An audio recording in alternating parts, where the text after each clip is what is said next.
In the summer of 1943, as Mosquito squadrons streaked across occupied Europe on daring low-level raids, Luftwaffe fighter pilots reported something impossible. The wooden British aircraft were executing turns that should have torn their wings off. German intelligence officers pored over wreckage, searching for hydraulic systems or advanced control surfaces. They found neither. What they couldn't see, what saved 2,900 RAF pilots from certain death, was a modification so simple it cost sixpence to manufacture. A precisely engineered steel washer, no larger than a coat button, installed in the aileron control linkage. This washer, the brainchild of a quietly determined engineer named Geoffrey Whitworth, working in a Manchester factory under nightly Luftwaffe bombardment, would redefine what was aerodynamically possible and leave the enemy utterly baffled until war's end.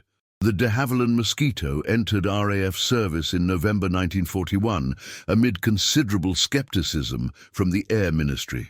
Constructed almost entirely of plywood and balsa wood, materials dismissed by traditionalists as belonging to model aeroplanes rather than combat aircraft. The twin-engine bomber fighter represented a radical departure from conventional wisdom.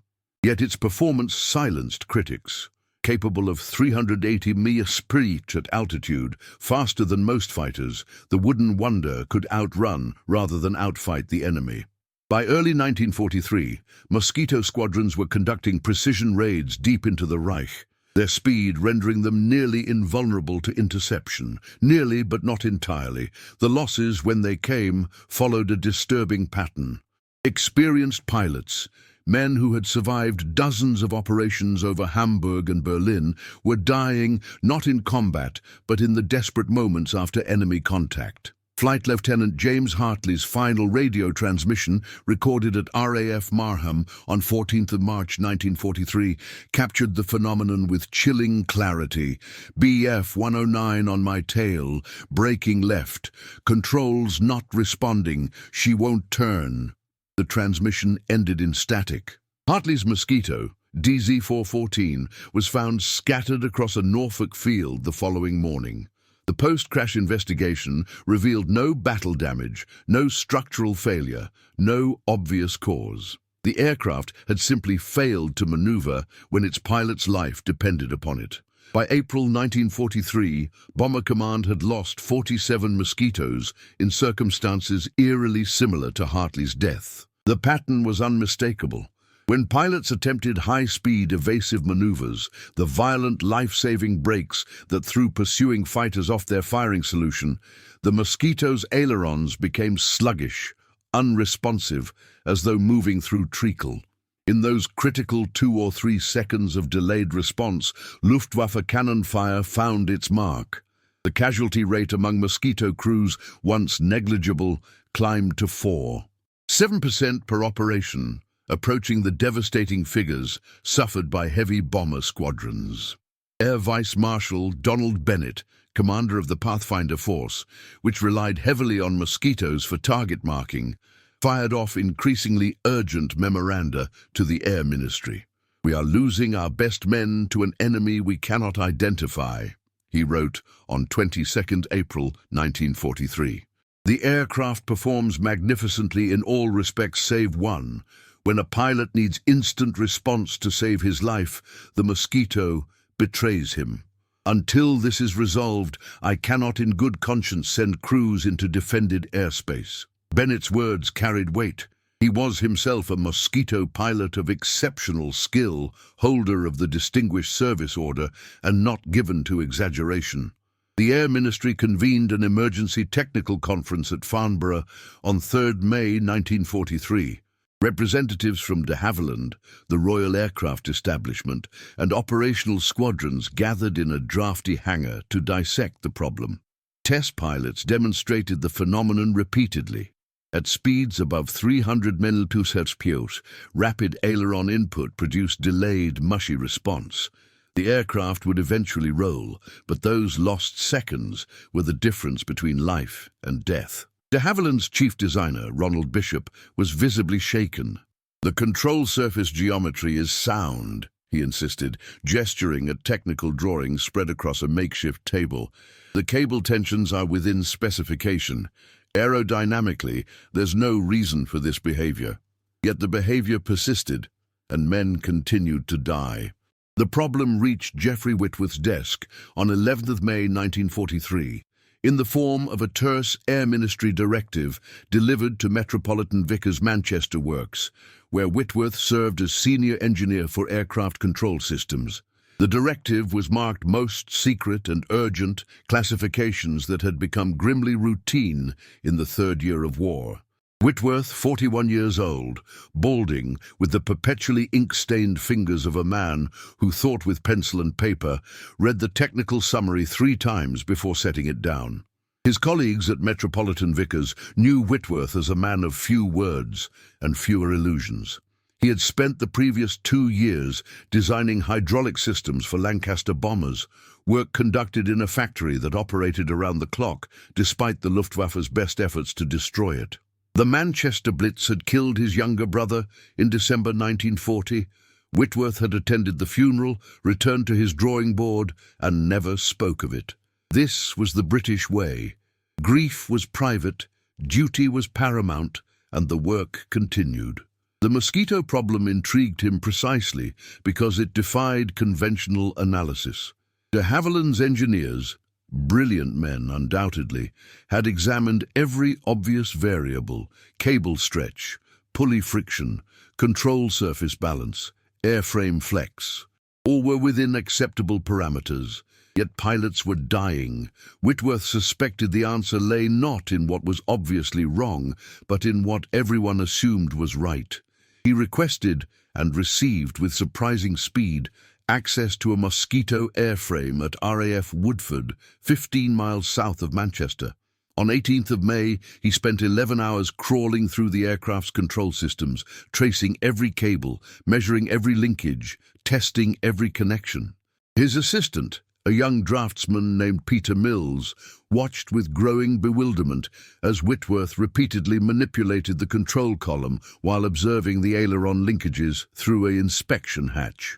"What exactly are we looking for, sir?" Mills finally asked, as evening light faded through the hangar's bomb-damaged roof. Whitworth didn't answer immediately. He was staring at a small bell crank mechanism in the aileron control run, a component so mundane that technical drawings barely detailed it. The bell crank translated the pilot's lateral stick movement into the push-pull motion that deflected the ailerons. Standard engineering found in every aircraft since the Wright brothers. "Except, Peter," Whitworth said quietly, "fetch me a stopwatch and a spring scale." What Whitworth had observed, what everyone else had overlooked, was a phenomenon so subtle it was nearly invisible. Under high aerodynamic loads, the forces generated when a Mosquito hurtled through the air at 350 mph, the bell crank mechanism was flexing microscopically, not failing, not breaking, simply bending ever so slightly under stress. That tiny flex, measured in thousandths of an inch, was introducing a mechanical delay between the pilot's input and the aileron's response. In normal flight, the delay was imperceptible. In combat, when a pilot slammed the stick left to evade cannon fire, those microseconds accumulated into a fatal hesitation. Whitworth spent the night at his drawing board in the Metropolitan Vickers Works, surrounded by cold tea and cigarette ends, calculating load paths and stress distributions. The solution, when it emerged in the grey light of dawn, was almost offensively simple: a hardened steel washer, precisely machined to specific tolerances, installed at the bell crank's pivot point. The washer would act as a mechanical preload, eliminating the microscopic flex by ensuring the linkage remained rigid under combat loads. The entire modification would cost sixpence to manufacture. On 20th of May 1943, Whitworth submitted his proposal to the Air Ministry, accompanied by detailed engineering drawings and stress calculations. His covering letter was characteristically understated. The attached modification may address the aileron response deficiency reported in Mosquito aircraft. Recommend immediate testing. He did not mention that he had worked 72 hours without sleep, or that Luftwaffe bombers had struck Manchester twice during his calculations, or that he had solved a problem that had baffled some of Britain's finest aeronautical minds. He was, after all, simply doing his duty. The Air Ministry's response to Whitworth's proposal arrived on 27 May 1943, and it was not what he had hoped for. The letter, signed by a wing commander whose name Whitworth didn't recognize, acknowledged receipt of his technical submission and noted that it would be reviewed by the appropriate committee in due course. In the bureaucratic language of Whitehall, this was the equivalent of consigning the proposal to oblivion. Committees, Whitworth knew from bitter experience, moved at glacial pace, even in peacetime. In war, with hundreds of urgent modifications competing for attention and resources, due course might mean months. Months during which more Mosquito crews would die. Whitworth was not a man given to insubordination, but neither was he prepared to watch pilots perish while committees deliberated. On 29th May, he took an action that would have been unthinkable in the rigid hierarchy of the pre-war RAF. He telephoned Air Vice Marshal Bennett directly at Pathfinder Force headquarters in Huntingdon. How Whitworth obtained Bennett's private line remains unclear. Some accounts suggest intervention by a sympathetic squadron leader at Woodford, but the conversation that followed would prove decisive. Bennett, who had little patience for bureaucratic niceties, listened to Whitworth's explanation for precisely 4 minutes before interrupting. "Mr. Whitworth, can you have this modification ready for installation within a week?" "Yes, sir." "The washers can be manufactured at our Manchester works within 48 hours. Installation requires perhaps 2 hours per aircraft." "Right. I'm authorizing you to modify 6 Mosquitos from 105 Squadron at Marham. If your Sixpence washer works, we'll ram it down Whitehall's throat. If it doesn't, I'll take the blame. Clear?" "Perfectly clear, sir." Bennett's decision to bypass official channels was characteristic of the man, a decorated pilot who had once walked out of occupied Norway after crash landing. He had little time for the sort of cautious incrementalism that dominated Air Ministry thinking. But it also placed Whitworth in a precarious position. If the modification failed, or worse, if it caused an accident, both men's careers would end in disgrace. For Whitworth, this was an acceptable risk. The alternative, doing nothing, was not. Metropolitan Vickers machine shop in Manchester operated on 3 8-hour shifts, producing components for Lancaster bombers, Spitfire undercarriages, and a dozen other urgent projects. Whitworth commandeered a small lathe in the corner of the shop floor and, working alongside a machinist named Albert Hoskins, personally supervised the manufacture of the first batch of washers. The specifications were exacting. The washer had to be machined from high-carbon steel, hardened to specific tolerances, with an inner diameter of precisely 0.748 inches and an outer diameter of 1.125 inches. The thickness, 0.093 inches, was critical. Too thin and it would compress under load, too thick and it would prevent proper assembly of the bell crank mechanism. Hoskins, a Mancunian in his 50s who had worked in the city's engineering trades since before the Great War, examined Whitworth's drawings with the skepticism of a craftsman who had seen plenty of theoretical designs fail in practice. "Begging your pardon, Mr. Whitworth, but you're telling me this little washer is going to save pilots' lives?" "That's precisely what I'm telling you, Albert." Hoskins shrugged and set to work. By the evening of 31st May, 60 washers lay cooling on the workbench, each one identical to within 1/1000th of an inch. Whitworth packed them carefully in a wooden box lined with oiled paper and caught the night train to King's Lynn, the nearest station to RAF Marham. He arrived at Marham on the morning of 1st June 1943, carrying his box of washers and a leather satchel containing installation instructions, torque specifications, and a thermos of tea prepared by his wife, Margaret. The station engineering officer, Squadron Leader Thomas Reeves, met him with barely concealed irritation.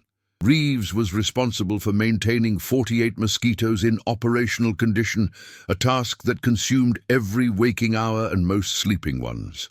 The last thing he needed was a civilian engineer from Manchester appearing with an unauthorized modification and orders from the Air Vice Marshal himself. "Let me understand this correctly," Reeves said, lighting his fourth cigarette of the morning. "You want to install washers, ordinary washers, in the aileron controls of 6 aircraft based on a theory that hasn't been tested, approved, or even reviewed by de Havilland?" "That's correct, squadron leader. And if one of these aircraft crashes because your washer jams the controls, it's my head on the block alongside yours." "I rather think it would be my head alone, squadron leader." "But the washers won't jam the controls. The engineering is sound." Reeves studied Whitworth for a long moment, taking in the rumpled suit, the ink-stained fingers, the quiet certainty in the man's eyes. Finally, he stubbed out his cigarette. "Right. We'll start with 1 aircraft. If the test pilot doesn't report any problems, we'll do the other 5. But I'm documenting every step of this, Mr. Whitworth. If the Air Ministry comes asking questions, I want a paper trail showing I followed orders." The first installation took 4 hours, not the 2 Whitworth had estimated. The Mosquitos' control systems, while elegantly designed, were notoriously difficult to access. Mechanics had to remove inspection panels, disconnect safety wires, and work in cramped spaces barely large enough for a man's arm. Whitworth insisted on personally installing the first washer, lying on his back beneath the aircraft's fuselage, while Reeves's mechanics watched with a mixture of curiosity and skepticism. The washer slipped into place with a satisfying click, and Whitworth torqued the retaining nut to exactly 45 foot-pounds, as his calculations specified. By late afternoon on 2nd June, all 6 aircraft bore the modification. They sat on Marham's dispersal, their wooden fuselages gleaming in the weak English sunlight, waiting for the test that would determine whether Whitworth's theory was brilliant or catastrophic. Flight Lieutenant David Taffy Evans, a Welshman with 200 operational hours in Mosquitos and a reputation as one of 105 Squadron's finest pilots, drew the assignment for the first test flight. Evans listened to Whitworth's explanation of the modification with the polite attention pilots reserved for ground crew theories, then climbed into DZ-523's cockpit and ran through his pre-flight checks. At 16:45 hours, the Mosquito's twin Merlin engines roared to life, and Evans taxied to Marham's main runway. Whitworth watched from beside the control tower, his hands thrust deep in his pockets to conceal their trembling. Reeves stood beside him, smoking silently. Neither man spoke as DZ-523 accelerated down the runway and lifted into the air, climbing steeply toward the grey clouds that perpetually shrouded East Anglia. Evans's test protocol was straightforward. Climb to 15,000 feet, accelerate to maximum speed, then execute a series of increasingly aggressive aileron rolls and high-speed turns. If the modification worked, the controls would respond crisply, immediately. If it failed, if the washer jammed or if Whitworth's calculations were wrong, Evans would have perhaps 3 seconds to recover before the aircraft entered an uncontrollable spin. 22 minutes after takeoff, DZ-523 reappeared through the cloud base, descending rapidly toward Marham. Evans executed a victory roll over the runway, a breach of regulations that would normally earn a severe reprimand, before landing smoothly and taxiing back to dispersal. He shut down the engines, climbed out of the cockpit, and walked directly to where Whitworth and Reeves stood waiting. "Mr. Whitworth," Evans said, his Welsh accent thick with emotion, "I don't know what you did to that aircraft, but she handles like a bloody Spitfire now. The ailerons respond instantly. No lag, no mush, just immediate, crisp control. It's like flying a completely different machine." Whitworth allowed himself a small smile. "The other 5 aircraft have the same modification, Flight Lieutenant. I suggest you inform your squadron mates." By 10th of June 1943, all 6 modified Mosquitos had been tested extensively, and the results were unanimous. The aileron response was transformed. Pilots reported that high-speed evasive maneuvers, previously sluggish and uncertain, now felt natural and immediate. Word spread rapidly through 105 Squadron, then to other Mosquito units at Marham. Crews began requesting the modification for their own aircraft, and Reeves found himself besieged by pilots demanding to know when their Mosquitos would receive Whitworth's washer. Air Vice Marshal Bennett, presented with the test results, immediately authorized installation across the entire Pathfinder force. On 15 June, he sent a terse memorandum to the Air Ministry. Whitworth modification proven effective. Recommend immediate implementation across all Mosquito squadrons. For the delay is unconscionable. The memorandum was copied to the Chief of the Air Staff, Air Chief Marshal Sir Charles Portal, who added his own endorsement in the margin. Agreed. Proceed with all speed. The bureaucratic machinery of Whitehall, so resistant to Whitworth's initial proposal, suddenly moved with remarkable efficiency when prodded by the RAF's senior leadership. On 22 June 1943, Air Ministry Order A. 723 authorized the Whitworth aileron modification for installation on all Mosquito variants. Metropolitan Vickers received a contract to manufacture 10,000 washers, and installation teams were dispatched to every Mosquito squadron in Bomber Command, Fighter Command, and Coastal Command. The modification program faced immediate challenges. Britain in mid-1943 was a nation stretched to breaking point. Factories operated around the clock, raw materials were scarce, and skilled labor was in desperately short supply. The steel required for the washers, high-carbon alloy capable of withstanding extreme stress, was normally reserved for tank armor and naval gun barrels. Whitworth had to personally negotiate with the Ministry of Supply to secure an allocation, arguing that saving Mosquito crews was as vital as any other war priority. Manufacturing proceeded at Metropolitan Vickers' Manchester Works, despite continued Luftwaffe attention. On the night of 28 June, German bombers struck the city's industrial district, and a 500-pound bomb landed 70 yards from the machine shop where Hoskins and his team were producing washers. The blast shattered windows and knocked out electrical power, but the machinists continued working by torchlight, determined that the night's production quota would be met. By dawn, another 400 washers were ready for dispatch. Installation teams, working at air bases from Scotland to Cornwall, faced their own difficulties. The Mosquito's control systems varied slightly between different production batches, and mechanics had to adapt Whitworth's instructions to account for these variations. At RAF Luchars in Scotland, a young flight sergeant named William MacLeod discovered that Mosquitoes built at de Havilland's Leavesden factory required a slightly different washer thickness than those from the Hatfield plant. MacLeod telephoned Whitworth directly. The engineer had made himself available at all hours to support the installation program, and together they calculated the correct specifications.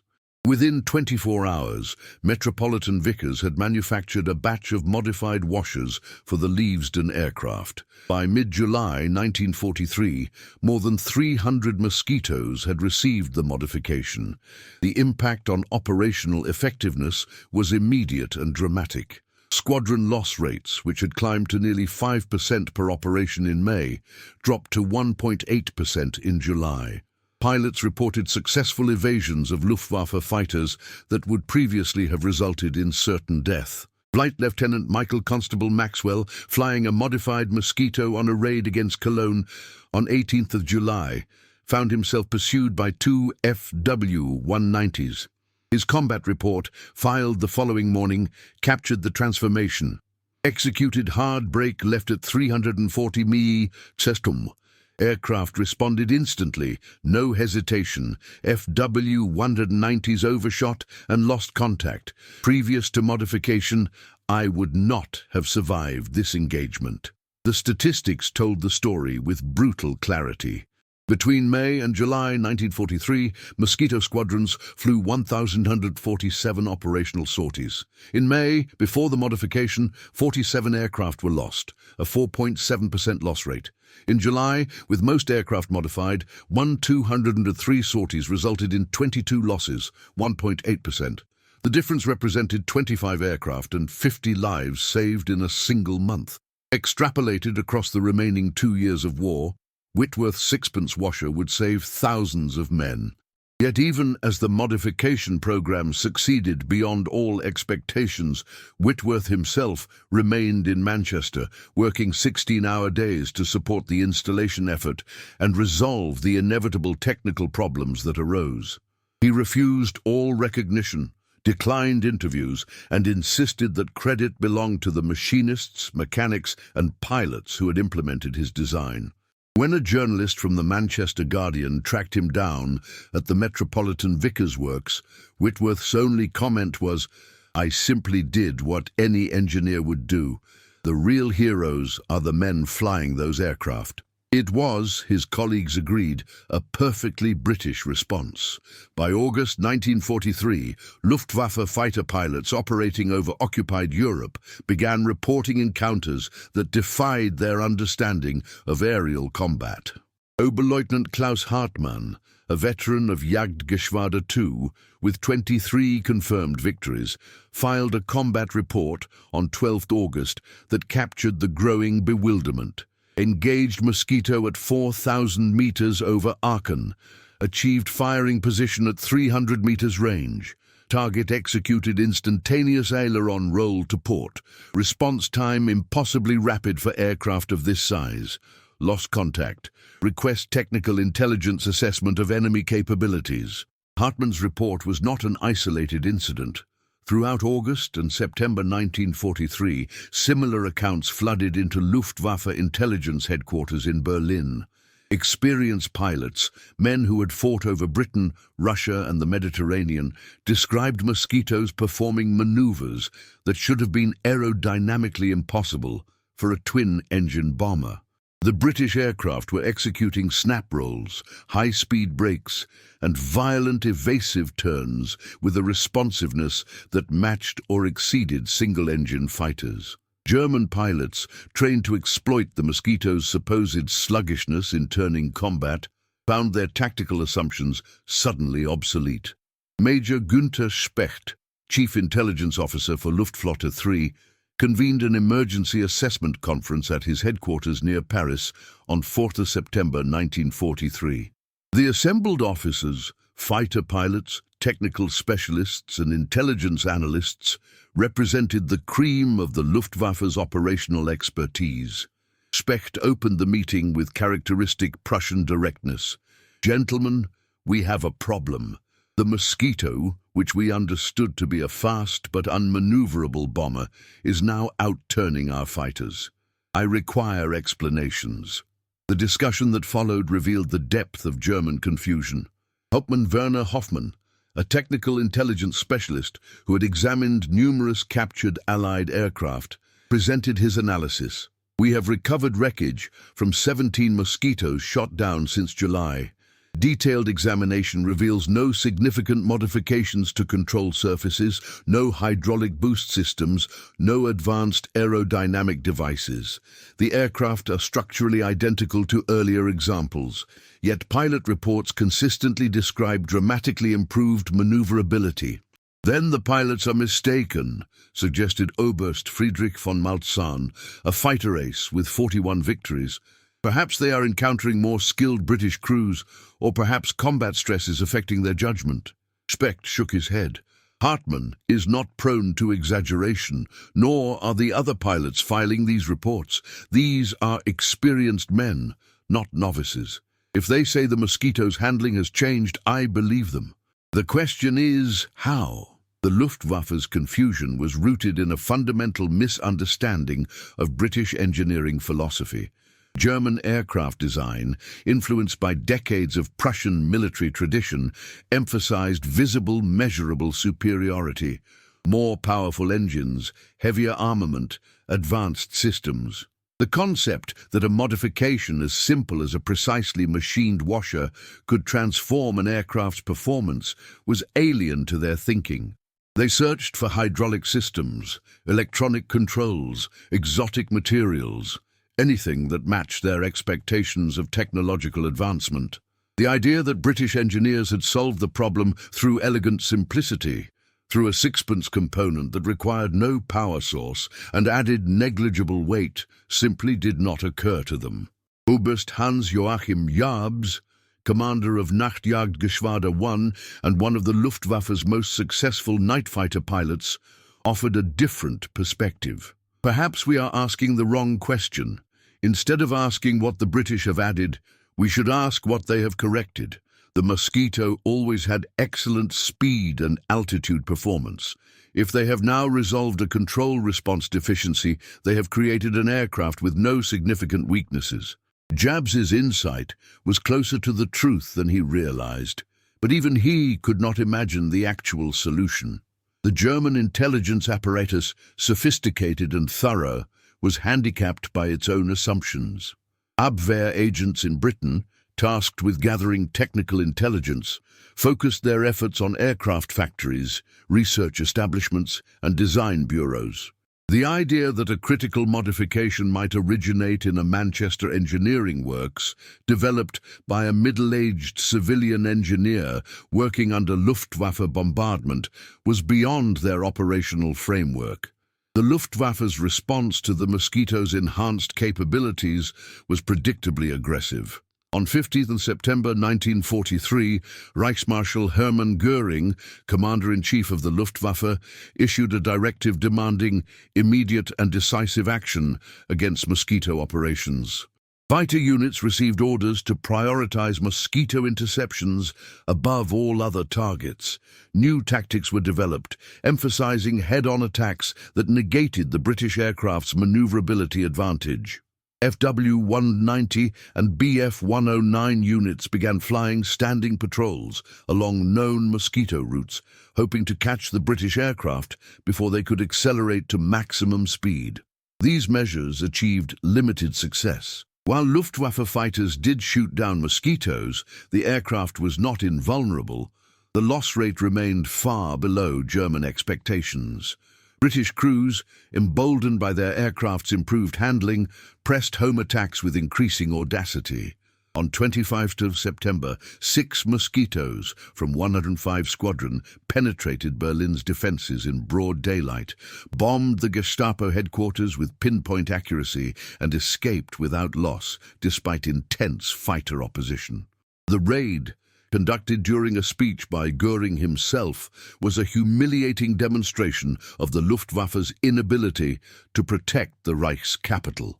German frustration manifested in increasingly desperate measures. Luftwaffe technical intelligence officers began offering substantial rewards, including leave, promotions, and monetary bonuses, to any pilot who could force down a Mosquito intact. The objective was to capture an aircraft in sufficiently good condition for detailed technical examination. Several attempts were made, including elaborate schemes involving specially modified fighters designed to damage a Mosquito's engines without destroying the airframe. All failed. The Mosquito's speed and now its maneuverability made forced landings virtually impossible. On 12 October 1943, Oberleutnant Josef Hemmerlein of JG-26 achieved what German intelligence had been seeking. He shot down a Mosquito that crash-landed in a field near Arnhem with relatively minor damage. Hemmerlein, who had pursued the British aircraft for 15 minutes before finally landing hits on one engine, reported that the Mosquito had evaded his attacks with a degree of agility I would not have believed possible had I not witnessed it personally. The crashed Mosquito, DZ-637, from 139 Squadron, was transported under heavy guard to the Luftwaffe's Technical Evaluation Center at Rechlin. A team of engineers led by Diplom-Ingenieur Hermann Wurster, one of Germany's foremost aeronautical specialists, conducted an exhaustive examination. They measured every dimension, tested every system, analyzed every component. The examination took 3 weeks and produced a 200-page technical report. Wurster's conclusion, delivered to Luftwaffe High Command on 4th November 1943, was both accurate and utterly frustrating. The aircraft exhibits no significant modifications to control surfaces or primary structure. Minor variations in control linkage components are noted, but appear to be normal manufacturing tolerances. We can identify no technical explanation for the enhanced maneuverability reported by our pilots.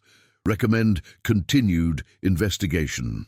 The minor variations in control linkage components that Wurster dismissed included, of course, Whitworth's washer. The German engineers had noted its presence. Their report included a detailed drawing, but had failed to recognize its significance.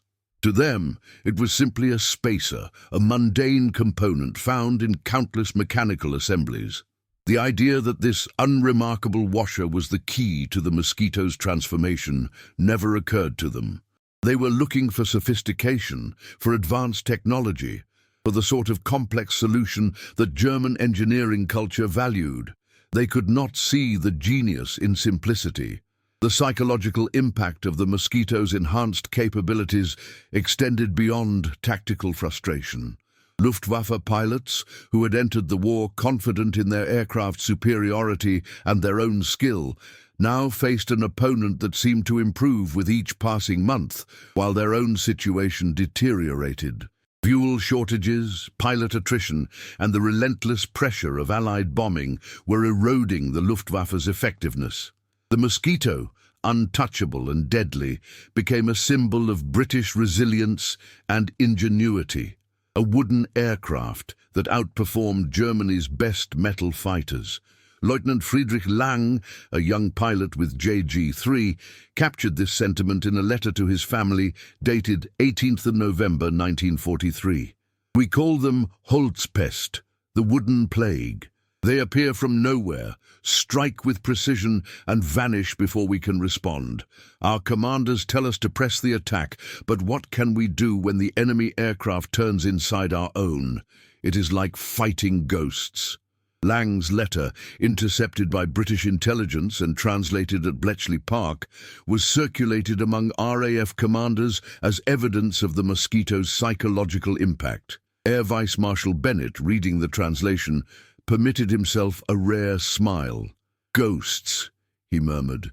If only they knew the ghost was conjured by a Manchester engineer with a sixpence washer. The German failure to identify Whitworth's modification was not due to lack of effort or expertise. The Luftwaffe's technical intelligence apparatus was among the finest in the world, staffed by brilliant engineers and supported by extensive resources. But they were victims of their own preconceptions, unable to imagine that British engineers had solved a complex problem through elegant simplicity rather than technological sophistication. They searched for what they expected to find, and in doing so, they missed what was actually there. By December 1943, the Luftwaffe had effectively abandoned efforts to understand the Mosquito's enhanced capabilities. Operational directives shifted from attempting to counter the British aircraft to simply avoiding engagement when possible. Fighter controllers were instructed to vector their aircraft away from Mosquito formations unless conditions were overwhelmingly favorable. It was a tacit admission of defeat, a recognition that the wooden wonder had become untouchable. In Berlin, in the corridors of the Reichsluftfahrtministerium, senior officers spoke in hushed tones of the Mosquito problem. It had become a symbol of Germany's declining fortunes, a reminder that British ingenuity and determination were proving more than a match for German industrial might. The aircraft that Goering had once dismissed as a wooden joke was now a source of deep anxiety, a threat that the Luftwaffe could neither counter nor comprehend. And in Manchester, Geoffrey Whitworth continued his work, unaware that his sixpence washer had become the subject of frantic German investigation. He had moved on to other projects, other problems requiring solution. The Mosquito modification was, to his mind, simply another task completed, another contribution to the war effort. That it had baffled the enemy's finest minds would have surprised him. After all, he had simply applied sound engineering principles to a clearly defined problem. It was, he would have said, nothing more than common sense. The success of Whitworth's aileron modification had barely been absorbed into operational doctrine when the Mosquito faced a new and potentially catastrophic challenge. In January 1944, as Bomber Command intensified its strategic offensive against Germany, Mosquito squadrons began operating at increasingly higher altitudes to avoid the growing concentration of flak batteries defending industrial targets.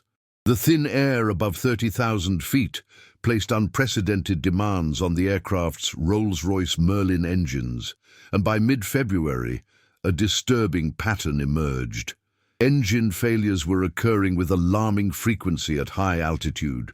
The crisis came to a head on the night of 19th of February 1944, when 3 Mosquitoes from 692 Squadron suffered catastrophic engine failures during a high-altitude raid on Leipzig.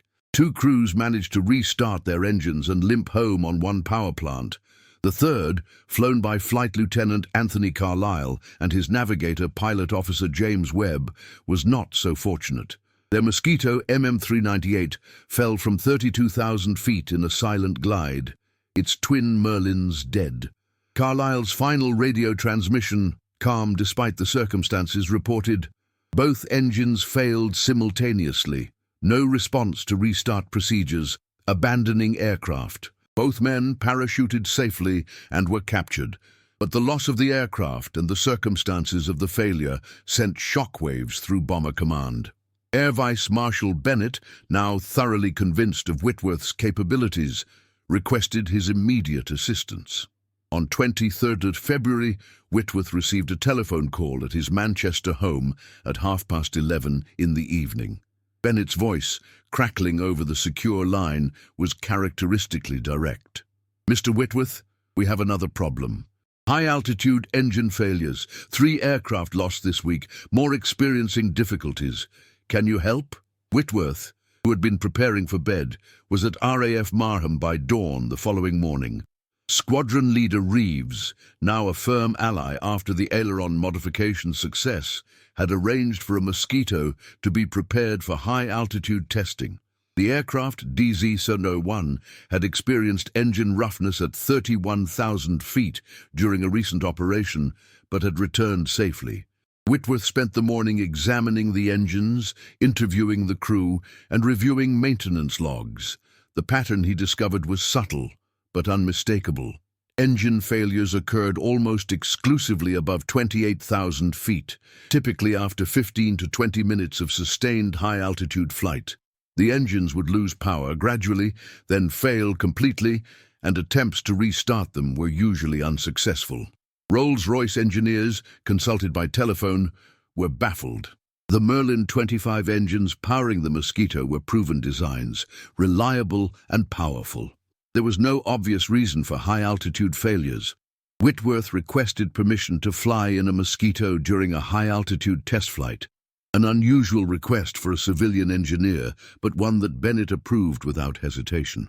On 26 February, Whitworth climbed into the navigator's position of DZ-701, wearing a borrowed flight suit and oxygen mask, and Flight Lieutenant Evans, the same pilot who had tested the aileron modification, took the aircraft to 32,000 feet over the North Sea.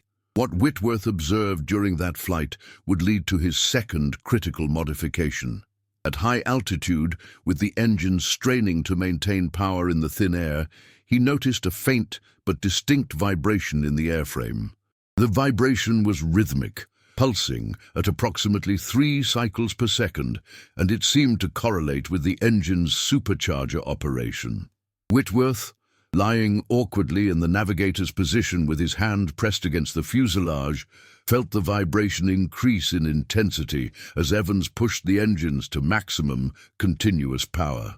After landing, Whitworth immediately requested access to the engine technical manuals and supercharger specifications. What he discovered explained everything. The Merlin's two-stage supercharger, which compressed intake air to maintain power at altitude, was experiencing a phenomenon known as surge, a condition where the airflow through the compressor became unstable, causing rapid pressure fluctuations. At lower altitudes, the surge was mild and self-correcting. At extreme altitude, where the supercharger was operating at its maximum capacity, the surge became severe enough to disrupt fuel flow and eventually cause engine failure. The problem was exacerbated by the Mosquito's wooden construction. Unlike metal aircraft, which could dissipate vibration through their structure, the Mosquito's plywood fuselage amplified the supercharger surge, creating a resonance effect that accelerated engine failure. It was an insidious interaction between two systems that, individually, functioned perfectly, but in combination at extreme altitude, created a fatal flaw. Whitworth's solution was, once again, elegantly simple. Modify the supercharger's bypass valve to prevent surge conditions from developing. The modification required a small spring, costing appropriately sixpence, to be installed in the valve mechanism, altering its response characteristics. The spring would allow the valve to open slightly earlier during high-altitude operation, bleeding off just enough compressed air to prevent surge while maintaining adequate power. There was, however, a significant complication. Unlike the aileron modification, which could be installed by squadron mechanics with basic tools, the supercharger modification required partial disassembly of the Merlin engine, a task that normally took trained Rolls-Royce technicians 8 hours per engine. With more than 400 Mosquitos in operational service, each requiring 2 engines to be modified, the program would take months and consume thousands of man-hours that the RAF could ill afford. Whitworth, working through the night of 27 February at Metropolitan Vickers, developed a solution to this problem as well. He designed a special tool, essentially a long, curved wrench with a precisely angled head, that would allow mechanics to access the supercharger bypass valve without removing the engine cowlings or disconnecting major components. With this tool, the modification could be completed in 90 minutes per engine, reducing the total program time from months to weeks. The tool's design was sent by secure courier to engineering works across Britain, and by 5 March 1944, 50 copies had been manufactured and distributed to Mosquito squadrons. Whitworth personally trained the first group of mechanics at Marham, demonstrating the installation procedure on DZ701. His instructions were characteristically precise. The spring must be compressed to exactly 12 millimeters before installation. Torque the retaining nut to 25 foot-pounds, no more, no less. Test the valve operation before closing the access panel. The modification program proceeded with remarkable speed, driven by the urgent operational need and the RAF's growing confidence in Whitworth's engineering judgment. By 20th March, more than 200 Mosquitos had received the supercharger modification. The results were immediate and dramatic. High-altitude engine failures ceased almost entirely. Mosquitos routinely operated above 30,000 feet, beyond the reach of most German fighters and above the effective ceiling of heavy flak. But the crisis was not yet over. On 24th of March 1944, a Mosquito from 139 Squadron, recently modified with Whitworth's supercharger spring, suffered a catastrophic engine fire at 28,000 feet over the Ruhr. The crew, squadron leader Peter Mallory and Flight Lieutenant David Kemp, managed to extinguish the fire and return to base, but the incident raised immediate concerns. Had Whitworth's modification caused the fire? Was there a flaw in the design? The investigation that followed was exhaustive and, for Whitworth, deeply stressful. If his modification had caused the fire, if his engineering judgment had been flawed, the consequences would be severe, not just for his reputation, but for the hundreds of crews flying aircraft with his modifications. Air Vice Marshal Bennett, under pressure from the Air Ministry to suspend the modification program pending investigation, stood firm. "Whitworth's work has saved hundreds of lives. We will not condemn him based on a single incident until we know the facts." The facts, when they emerged, vindicated Whitworth completely. The engine fire had been caused by a fractured fuel line, a component entirely unrelated to the supercharger modification. The fracture was the result of metal fatigue, a consequence of the engine's operational hours, and would have occurred regardless of any modifications. The investigating officer's report, delivered on 2nd April, concluded, "The supercharger modification played no role in the engine fire. The modification is sound and should continue to be implemented across the fleet." Whitworth, who had spent a week in a state of quiet anxiety, received the news with characteristic understatement. "I'm pleased the investigation confirmed the modification's safety," he told Reeves. "Now, shall we continue with the installation program?" By late April 1944, virtually every operational Mosquito in Bomber Command, Fighter Command and Coastal Command had received both the aileron and supercharger modifications. The combined effect was transformative. The Mosquito had evolved from a fast but limited aircraft into arguably the most capable combat aircraft of the war. It could outrun most fighters, outmaneuver those it couldn't outrun, and operate at altitudes where interception was nearly impossible. The human cost of developing these modifications was rarely discussed, but deeply felt. Whitworth had worked essentially without rest for nearly a year, sustained by tea, cigarettes, and an unshakable sense of duty. His health suffered. He developed a persistent cough and chronic insomnia, but he refused to slow down. Margaret Whitworth, watching her husband leave for the factory each morning before dawn and return long after dark, worried constantly, but said nothing. This was what the war demanded, and like millions of British families, the Whitworths bore their burden without complaint. The mechanics and engineers who implemented Whitworth's modifications worked under conditions that would have been unthinkable in peacetime. At RAF Loichars in Scotland, Flight Sergeant MacLeod and his team installed supercharger modifications through a February blizzard, working in unheated hangars with fingers so cold they could barely grip their tools. At RAF Coltishall in Norfolk, a Luftwaffe raid on 15th March destroyed 2 hangars and killed 3 mechanics. The survivors returned to work the following morning, determined that the modification program would not be delayed. These were the unsung heroes of Whitworth's innovations, the men and women who translated engineering drawings into operational reality, who worked through exhaustion and danger, who understood that every aircraft they modified might save the lives of 2 young men they would never meet. Their contribution was as vital as Whitworth's genius, and he never forgot it. In later years, when asked about his wartime work, Whitworth invariably deflected credit to the magnificent mechanics and engineers who made it all possible. By May 1944, as Allied forces prepared for the invasion of Normandy, the Mosquito had become an indispensable weapon in the RAF's arsenal. Pathfinder Force relied on Mosquitoes to mark targets for heavy bomber streams. Fighter Command used them for high-altitude reconnaissance and intruder operations. Coastal Command employed them against German shipping and U-boats.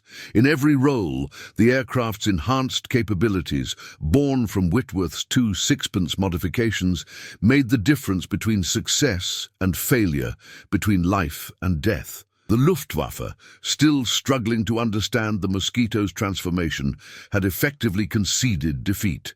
German fighter pilots, when they encountered Mosquitoes, typically broke off engagement unless conditions were overwhelmingly in their favor. The psychological impact was profound. An enemy that could neither be caught nor outmaneuvered, that struck with impunity and vanished into the sky, became a symbol of Allied air superiority and German impotence. And in Manchester, in a factory that had survived 3 years of bombing and continued to produce components for the war effort, Geoffrey Whitworth moved on to his next project. There were always more problems to solve, more challenges to overcome. The war continued, and so did his work. It was, after all, simply his duty. By the summer of 1944, the cumulative effect of Whitworth's modifications had fundamentally altered the strategic balance in the skies over Europe. The Mosquito, once a capable but vulnerable aircraft, had become the RAF's most survivable combat platform. The statistics told a story that German intelligence found increasingly difficult to explain. Between June and August 1944, Mosquito squadrons flew 4,127 operational sorties with a loss rate of just 0.9%, less than 1 aircraft per 100 missions. By comparison, heavy bombers during the same period suffered losses exceeding 3%. And even the vaunted Spitfire's loss rate in ground attack operations reached 2.4%. The operational implications were profound. Air Chief Marshal Sir Arthur Harris, Commander-in-Chief of Bomber Command, had initially regarded the Mosquito as a useful but secondary asset, a fast bomber suitable for nuisance raids and special operations. By mid-1944, his assessment had changed dramatically. In a memorandum to the Air Ministry dated 17th of July 1944, Harris wrote, "The Mosquito, equipped with recent modifications, has proven itself the most cost-effective aircraft in our inventory. Its survivability, combined with its precision capability, makes it invaluable for operations where heavy bomber losses would be unacceptable. I am requesting immediate expansion of Mosquito production." Harris's conversion was driven by brutal arithmetic. A Lancaster heavy bomber cost approximately $58,000 to manufacture and required a crew of 7 highly trained men. A Mosquito cost $12,000 and required a crew of 2. When loss rates were factored in, the Mosquito delivered ordnance on target at roughly 1/3 the cost in both financial and human terms. Moreover, the Mosquito's precision, it could place bombs within yards of a target from high altitude, meant that fewer sorties were required to achieve the same destructive effect. The German response to this new reality was increasingly desperate. On 30 August 1944, General Major Adolf Galland, commander of Luftwaffe fighter forces, convened an emergency conference at his headquarters near Berlin. Galland, one of Germany's most decorated pilots and a man not given to defeatism, opened the meeting with an admission that would have been unthinkable a year earlier. "Gentlemen, we are losing the air war. The enemy's Mosquito has become untouchable. Our pilots report that interception is nearly impossible, and even when contact is achieved, the British aircraft evades with ease. We must develop new tactics or accept that our airspace is no longer defensible." The assembled officers, fighter commanders, technical specialists and operational planners struggled to formulate a response. Every conventional solution had been tried and had failed. Standing patrols consumed fuel that Germany could no longer spare. Radar-directed interceptions were ineffective against an aircraft that could outrun pursuing fighters. Heavy flak concentrations were bypassed by Mosquitoes operating above 30,000 feet. The Luftwaffe was confronting an opponent that had solved the fundamental equation of aerial warfare: speed, altitude, and maneuverability in a single platform. Oberst Johannes Steinhoff, a veteran fighter pilot with 176 victories, proposed a radical solution: develop a specialized high-altitude interceptor specifically designed to counter the Mosquito. The proposal had merit. German engineers were capable of designing such an aircraft, but the reality of Germany's situation in August 1944 made it impossible. The Reich's industrial capacity was crumbling under Allied bombing. Fuel supplies were critically short, and pilot training programs had been gutted by attrition. Even if the aircraft could be designed and built, there was no fuel to fly it, and no experienced pilots to man it. The conference concluded with a series of recommendations that amounted to an admission of defeat. Avoid engagement with Mosquitos when possible, prioritize defense of critical targets, and hope that the introduction of jet fighters, the Me-262 was just entering service, might restore some measure of parity. It was a council of despair, and everyone present knew it. The psychological impact of the Mosquito's dominance extended far beyond tactical frustration. German civilians, subjected to increasingly frequent precision raids by aircraft they could neither see nor hear until bombs were falling, began to lose faith in the Luftwaffe's ability to protect them. The propaganda ministry, which had spent years assuring the German people of their air force's invincibility, struggled to explain how wooden British aircraft were striking targets in broad daylight while German fighters remained grounded or ineffective. A particularly devastating example occurred on 31st August 1944, when 18 Mosquitos from 105 and 139 squadrons attacked the Gestapo headquarters in Copenhagen in broad daylight. The raid, conducted at rooftop level with pinpoint accuracy, destroyed the target and freed dozens of Danish resistance fighters held in the building's cells. German fighters scrambled to intercept but arrived too late. The Mosquitos had already departed Danish airspace, flying at wave-top height across the North Sea. Not a single British aircraft was lost. The Copenhagen raid was filmed by Danish resistance members, and the footage was subsequently broadcast by the BBC. The images, Mosquitoes screaming over Copenhagen streets, bombs striking with surgical precision, the Gestapo headquarters collapsing in flames, were seen across occupied Europe and had an electrifying effect on resistance movements.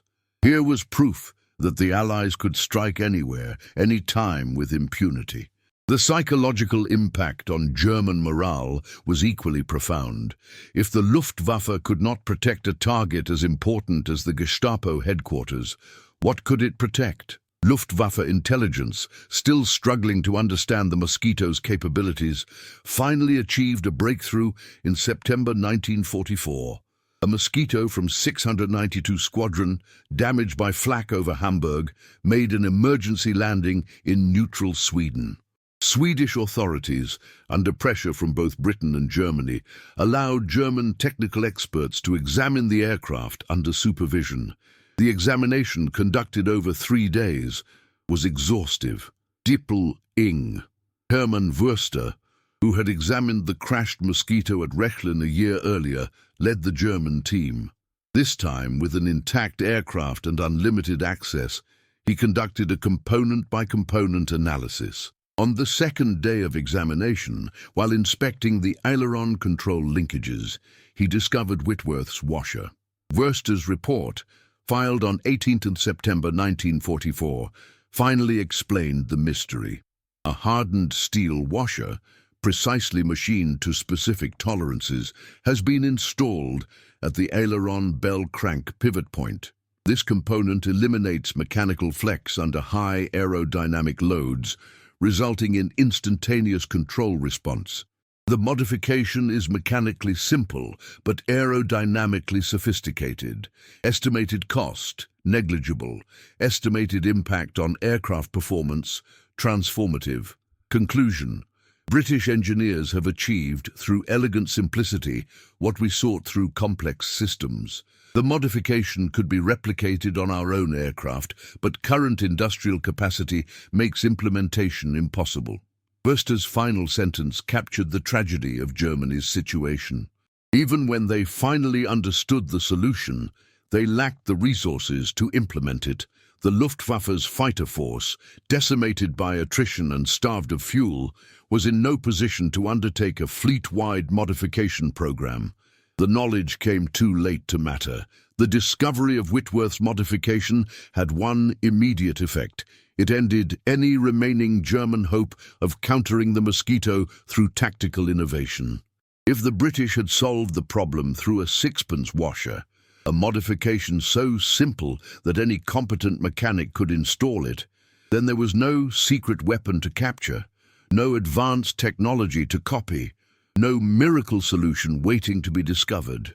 The British had simply out-engineered them. By October 1944, the Mosquito's operational impact reached its zenith. The aircraft was conducting missions that would have been suicidal for any other bomber. Daylight raids on Berlin, precision strikes on V-weapon sites, low-level attacks on German communications networks. The loss rate remained below 1%, a figure that would have seemed impossible at the war's beginning. Crews who had expected to survive perhaps 10 operations found themselves completing 30, 40, 50 missions. The Mosquito had become, in the words of one pilot, the aircraft that brought us home. The human stories behind these statistics were profound. Flight Lieutenant Michael Constable Maxwell, who had survived the encounter with FW-190s in July 1943 thanks to the aileron modification, completed his tour of operations in October 1944 with 43 missions and 0 losses in his crew. He attributed his survival directly to Whitworth's work. Every time I pushed that stick hard over and the aircraft responded instantly, I knew I owed my life to an engineer I'd never met. That washer was worth more than all the medals in the RAF. Squadron leader Peter Mallory, whose engine fire in March 1944 had briefly threatened the supercharger modification program, flew his final operation on 12th of November 1944, a precision raid on the Gestapo headquarters in Aarhus, Denmark. His Mosquito DZ-823 had both Whitworth modifications installed. Mallory's post-operation report noted, aircraft performance exceptional, evaded 3 separate fighter interceptions through combination of speed and maneuverability. Modifications have transformed the Mosquito from a good aircraft into an outstanding one.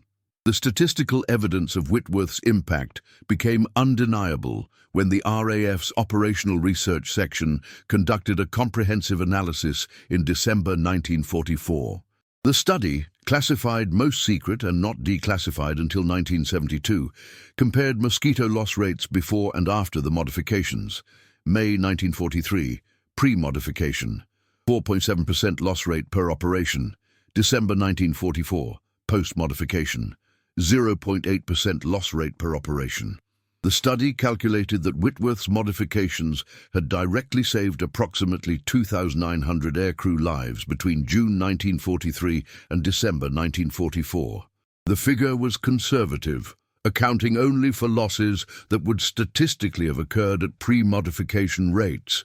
It did not include missions that would have been cancelled due to unacceptable risk, or operations that succeeded only because of the Mosquito's enhanced capabilities. Air Vice Marshal Bennett, reading the Operational Research Report, immediately wrote to the Air Ministry recommending that Whitworth receive formal recognition for his contribution. The letter, dated 15th of December 1944, was characteristically direct. Mr. Geoffrey Whitworth's engineering modifications to the Mosquito aircraft have saved more British lives than any single action in this war. His work deserves the highest recognition the nation can bestow. The recommendation worked its way through the bureaucratic machinery of Whitehall, and on 8th of February 1945, Whitworth received notification that he had been appointed an Officer of the Order of the British Empire, OBE, for services to aircraft engineering. The citation, necessarily vague for security reasons, made no mention of the specific modifications or their impact. Whitworth accepted the honour with his characteristic modesty, telling Margaret, "It's really for all the mechanics and engineers who did the actual work. I just drew some pictures." The investiture ceremony took place at Buckingham Palace on 15th of March 1945. King George VI, who had been briefed on the classified details of Whitworth's work, spent several minutes in conversation with the engineer, an unusual honour that reflected the significance of his contribution. What the king said to Whitworth was never recorded, but witnesses reported that His Majesty appeared deeply moved by the encounter. By April 1945, as Allied forces advanced into Germany and the war's end became inevitable, the Mosquitos' dominance was absolute. Luftwaffe fighter opposition had effectively ceased. German pilots, when they encountered Mosquitos, typically fled rather than engage. The wooden aircraft that had once been dismissed as a curiosity had become the symbol of British aerial supremacy, a testament to engineering excellence and national determination. The final operational statistics told the story with brutal clarity. Between June 1943 and May 1945, Mosquito squadrons flew 28,647 operational sorties. Total losses: 254 aircraft, a loss rate of 0.89%. By comparison, Lancaster heavy bombers during the same period suffered a loss rate of 2.8%, and American B-17s lost 3.4% per mission. The Mosquito's survivability, achieved through Whitworth's modifications and the skill of RAF crews, was unmatched by any other combat aircraft of the war. And in Manchester, as VE Day celebrations erupted across Britain on 8 May 1945, Geoffrey Whitworth returned to his drawing board at Metropolitan Vickers. The war in Europe was over, but the war against Japan continued, and there was still work to be done. He had received a new assignment, improving the performance of transport aircraft for operations in the Pacific. The problems were different, but the approach was the same. Careful analysis, elegant solutions, and an unwavering commitment to bringing British servicemen home alive. It was, he would have said, simply what any engineer would do. The end of the war in Europe on 8 May 1945 brought jubilation to Britain, but for Geoffrey Whitworth, it marked the beginning of a new and unexpected chapter. The Mosquito modifications that had saved thousands of lives during the conflict now attracted intense interest from aviation engineers worldwide. What had been developed in secrecy under the pressure of wartime necessity was about to transform peacetime aircraft design in ways Whitworth had never anticipated.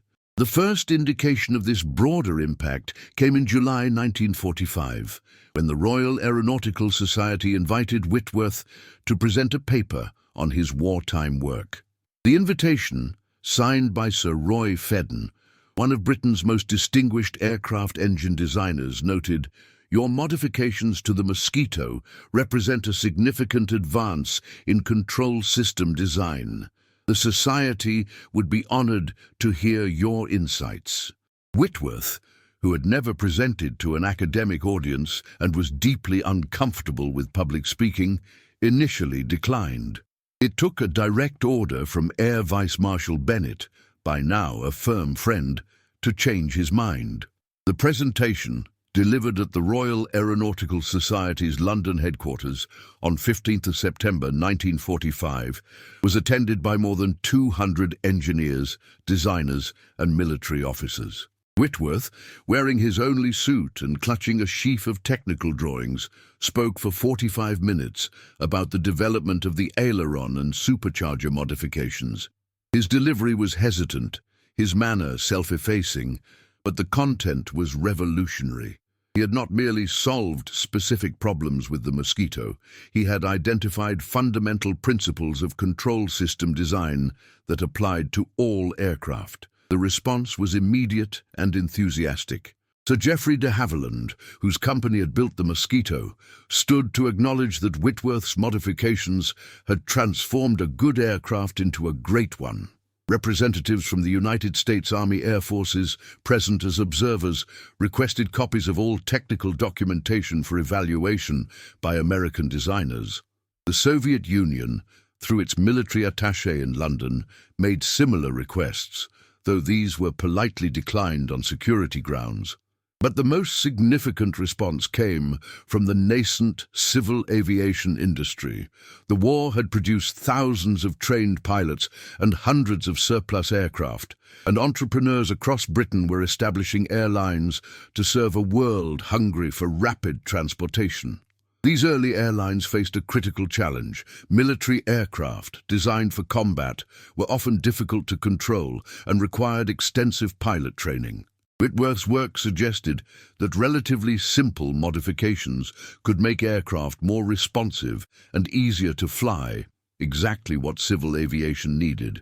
In October 1945, British Overseas Airways Corporation, BOAC, approached Whitworth with a request to evaluate the control systems of their new Avro Tudor airliners. The Tudor, a civil derivative of the Lancaster bomber, had proven troublesome in testing.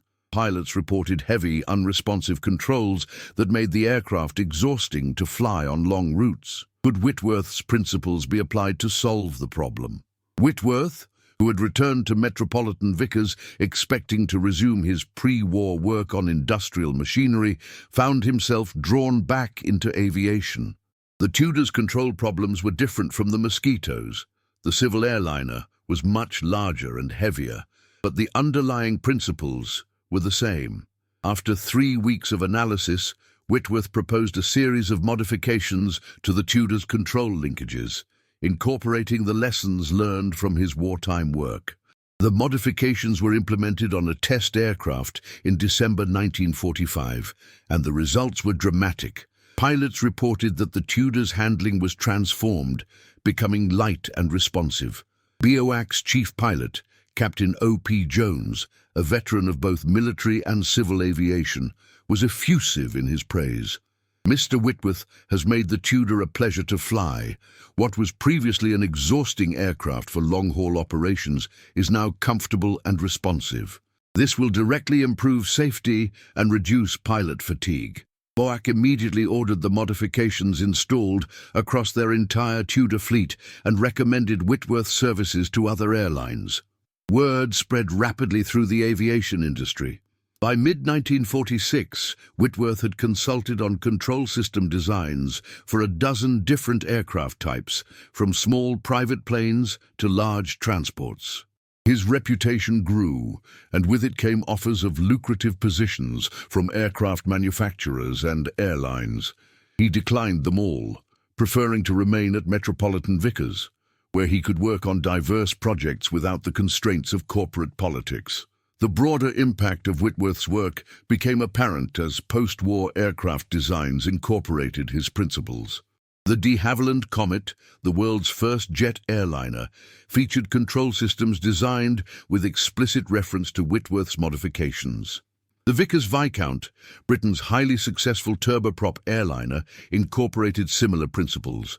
American manufacturers, initially skeptical of British engineering, began adopting Whitworth's approaches after Boeing engineers visited Metropolitan Vickers in 1947 and were given a detailed briefing on his work. The military applications continued as well. The Royal Air Force, transitioning to jet fighters in the late 1940s, faced new control challenges as aircraft speeds increased dramatically. Whitworth was consulted on the design of control systems for the Gloucester Meteor, Britain's first operational jet fighter, and later for the Hawker Hunter and English Electric Lightning. In each case, his fundamental insight that control system responsiveness was as important as raw performance proved invaluable.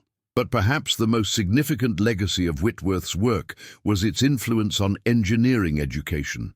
In 1948, the Royal Aeronautical Society established the Whitworth Prize, awarded annually for outstanding contributions to aircraft control system design. The prize, funded by donations from aviation companies that had benefited from Whitworth's work, came with a substantial monetary award and significant professional recognition. Whitworth himself was deeply embarrassed by the honor, telling colleagues, "I simply applied basic engineering principles. Any competent engineer would have done the same." The first Whitworth Prize was awarded in 1949 to a young engineer named Frank Whittle, no relation to Geoffrey, for his pioneering work on jet engines. The symmetry was not lost on observers. Two men named Whitworth, both self-effacing, both brilliant, both transforming aviation through elegant engineering solutions. The comparison pleased neither man, but it captured the public imagination and helped establish British engineering as world-leading in the post-war era. Geoffrey Whitworth's personal life in the post-war years was marked by the same quiet determination that had characterized his wartime work. He and Margaret remained in Manchester, living in the same modest, semi-detached house they had purchased in 1935. Their son, Robert, who had served in the Royal Navy during the war, returned home safely and eventually followed his father into engineering.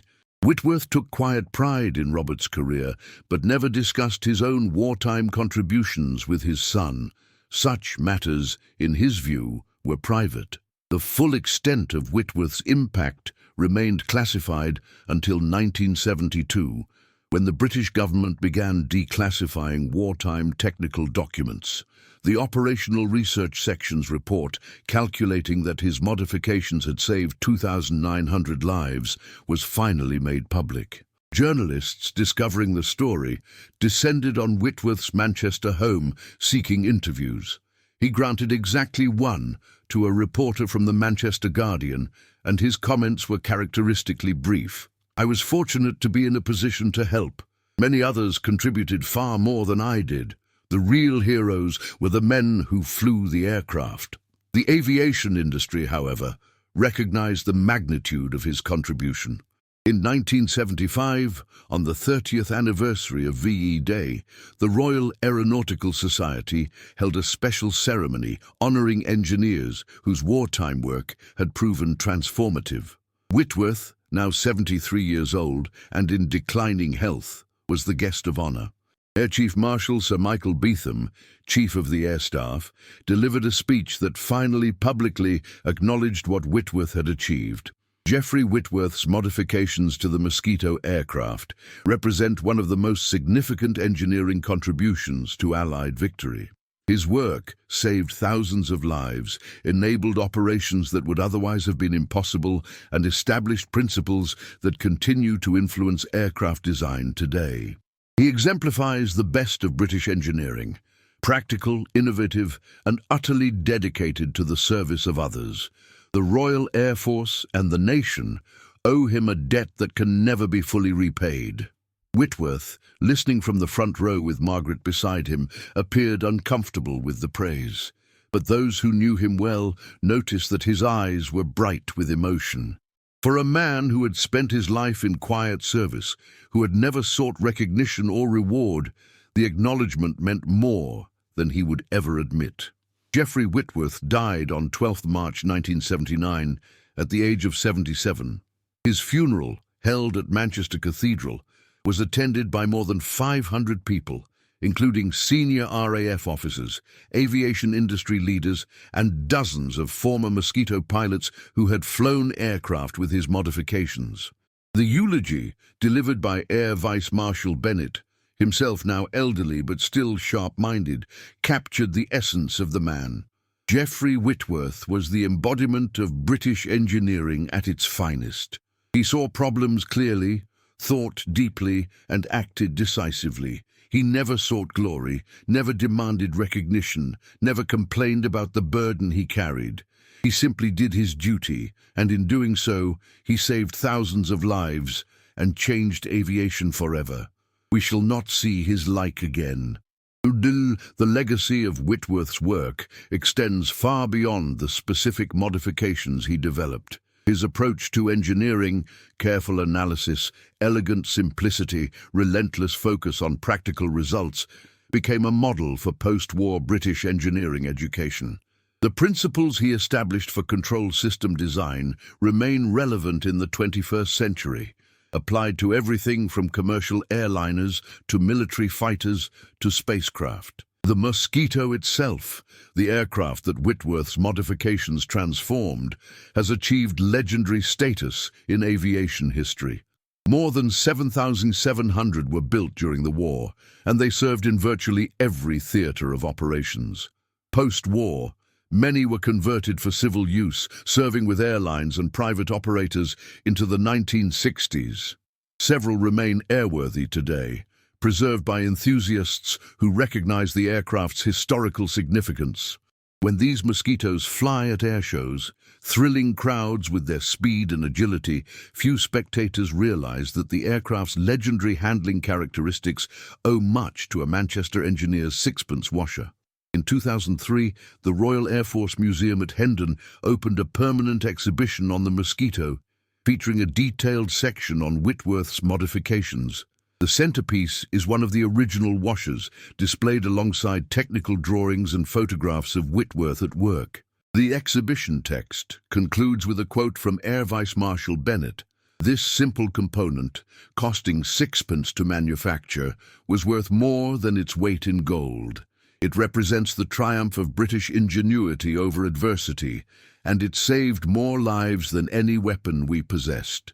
The broader lesson of Whitworth's story, that elegant simplicity often trumps complex sophistication, that careful analysis matters more than dramatic innovation, that quiet dedication achieves more than loud ambition, resonates beyond aviation. In an era increasingly dominated by complex technology and elaborate systems, Whitworth's approach offers a reminder that the best solutions are often the simplest, and that true engineering genius lies not in adding complexity, but in achieving clarity. The 2,900 pilots whose lives Whitworth saved went on to live full lives in post-war Britain. They became teachers, engineers, businessmen, fathers, grandfathers. They contributed to the rebuilding of Britain, to the creation of the welfare state, to the cultural and economic renaissance of the 1950s and 1960s. Their children and grandchildren, thousands of people who exist because Geoffrey Whitworth designed a sixpence washer, are his true legacy, though he would never have thought of it in those terms. In Manchester, a blue plaque was installed on Whitworth's former home in 1985, reading, "Geoffrey Whitworth OBE, 1901-1979, aircraft engineer. His modifications to the Mosquito aircraft saved thousands of lives during World War II. It is a modest memorial for a modest man, and he would have approved of its understatement. The final word on Geoffrey Whitworth perhaps belongs to one of the pilots he saved. Flight Lieutenant Michael Constable Maxwell, who survived 43 operations in a modified Mosquito, lived until 2001. In his final interview, given to the Imperial War Museum's Oral History Project, he was asked what he remembered most about the war. His answer was immediate. "I remember the moment I first flew a Mosquito with Whitworth's modification. I pushed the stick hard left, and the aircraft responded instantly. No hesitation, no delay, just immediate, crisp control. In that moment, I knew I had a fighting chance. I knew I might survive. And I did survive, and I lived to see my children and grandchildren, and all of it, I owe to an engineer I never met, who designed a washer that cost sixpence. That's what I remember. That's what I'll never forget." If you've been moved by this remarkable tale of British ingenuity, determination, and the quiet heroism of Geoffrey Whitworth, please do subscribe to our channel and share your thoughts in the comments below. What other untold stories of the Second World War would you like us to explore? Which unsung heroes deserve to have their contributions brought to light? Your engagement helps us continue uncovering these extraordinary accounts of courage and innovation that shaped our world. Thank you for watching, and we'll see you in the next story.